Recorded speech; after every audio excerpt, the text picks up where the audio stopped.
It took mankind a lot of effort to figure out this high-precision engineering system, and it's just amazing. So today we're going to talk about how manual transmissions and clutches work. A car's engine cannot transfer power directly to the drive wheels, and a transmission system is needed in between to ensure that the engine works at the optimal speed range, and the gearbox helps to control the speed of the drive wheels while the car is in motion.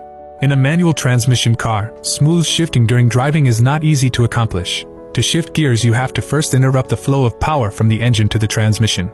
It is not practical to shut down the engine just to shift gears, so the clutch comes into play. A clutch is a mechanism that disconnects the flow of power to the transmission without shutting down the engine.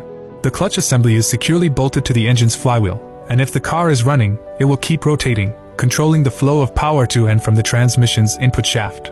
The transmission input shaft itself is not connected to the engine crankshaft or flywheel. The connection to the engine power is made through the sliding friction disc of the clutch. The sliding friction disc is sandwiched between the surface of the flywheel and a removable pressure plate, and the clutch disc assembly is attached to the transmission input shaft via a plurality of small-toothed splines and can slide back and forth. The pressure disc gradually squeezes the friction disc and flywheel together when the driver releases the clutch pedal, smoothly transmitting the flow of power from the engine. To further ensure smooth power transfer, there is a built-in damping system on the clutch disc.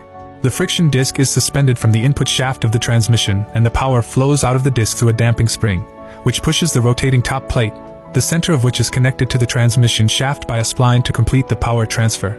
Here the damping spring constantly absorbs any vibrations or fluctuations in the engine's power output, ensuring a smoother motion to the vehicle. What is the principle of power separation accomplished through the clutch? In order to accomplish the separation, a special spring is introduced in the pressure plate assembly, which is called the diaphragm spring, and we will look at it separately. To better understand this diaphragm spring, suppose that the movement of the diaphragm spring is fixed around this circle, in which case, if you press the center part of the spring, the outside will move in the opposite direction. The pressure disc is attached to the diaphragm spring, which will naturally press the disc against the flywheel, and the hooks on the outer cover hold the diaphragm spring securely in place and act as a pivot point. The clutch fork is located in the center of the diaphragm spring, and it presses against the release bearing.